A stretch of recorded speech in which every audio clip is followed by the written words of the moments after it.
अस्सलाम वालेकुम। तो आज है रमज़ान डे 30 और ये लास्ट डे है। कल ईद है तो ईद की तैयारी में मैंने सबसे पहले पर्दे लगाने शुरू किए हैं और मैंने अपने हस्बैंड के लिए कुर्ता आयरन करके दे दी क्योंकि आज जुमा का दिन भी है। अलविदा जुमा। देखो, घर की सफाई तो मैंने कर दिया था लेकिन फिर भी घर गंदा हो गया क्योंकि जब मैं पर्दे में रिंग लगा रही थी ना तो उसमें से जो कचरा निकला वो फिर से साफ करना पड़ा मुझे। एक तो मुझे समझ में नहीं आता ये कि इतना सफाई करने के बाद भी इतना सारा कचरा कहाँ से निकल आता है। अब ये साफ सफाई होने के बाद ना मैंने दोपहर में हमजू के लिए खाने के लिए रोटी बनाई और रोटी बनाने के बाद जब मैं इसे खिला रही थी ना तो इतना नखरा करता है। देखो, एक तो ये फीडिंग चेयर में बैठता नहीं है, खड़ा हो जाता है। मैं इसे डांटी हूं ना तब जा करके ये बैठा है। भाई साहब, इतने नखरे हैं ना इसके कि आधा टाइम मेरा इसी में ही निकल गया। उसके बाद ना मैंने दाल फुला ली दही वड़े के लिए क्योंकि ऑब्वियसली नमकीन में दही वड़ा मैं बना रही हूँ। तो इन सबको अच्छे से वॉश करके फिर मैं रख दी फूलने के लिए क्योंकि अब रात में ही मुझे ये बना करके रख लेना ताकि मैं कल सबको सर्व कर सकूँ। अब जाके मुझे सुकून मिला है। हम जो जब सो गया है तो अब मैं बाकी घर का काम कर लेती हूँ। पर्दे तो अभी तक पड़े हैं, ये मेरे हस्बैंड ही करेंगे, मुझसे नहीं हो पाएगा क्योंकि मेरे को बहुत सारा काम है। शाम में ना पापा आए थे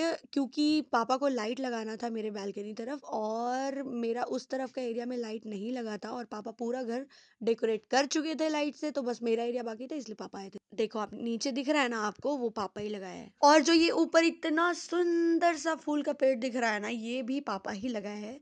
और ये ईद के टाइम पे ही माशाल्लाह इतना सारा फूल खिल गया है हर साल की तरह। इतनी तेज हवा अभी चल रही है ना, अभी 4 बज रहा है और इतनी तेज हवा चल रही है, मुझे तो डर है भाई कि क्या पता क्या ही होगा। वैसे अलविदा जुमा का आउटफिट मेरा ये है, ये मैंने फातिमा बुटीक से लिए है और ये सच में बहुत कंफर्टेबल है। अब आप लोग सोच रहे होंगे कि मैं यहाँ वहाँ टहल रही हूँ, इफ्तार कौन बनाएगा? तो इफ्तार मैं ही बनाऊंगी और आज इफ्तार में मैं बना रही हूँ शरबत और मैंने बनाया है नॉर्मल से पकौड़े और साथ ही मैंने बनाया है वो होता है ना सोयाबीन का चिली, तो वही वही मैं बनाई। कुल मिला के इसे सोया चिल्ली बोलते हैं, वो बनाई मैंने ये सब बना के फट से नीचे लेके गई और खाने के बाद फटाक से मैं ऊपर आई क्योंकि आज है चांद रात। अब ये व्लॉग बहुत लंबा हो जाता है इसीलिए मैंने इसे 2 पार्ट में बनाया है। अब मिलते हैं नेक्स्ट पार्ट में।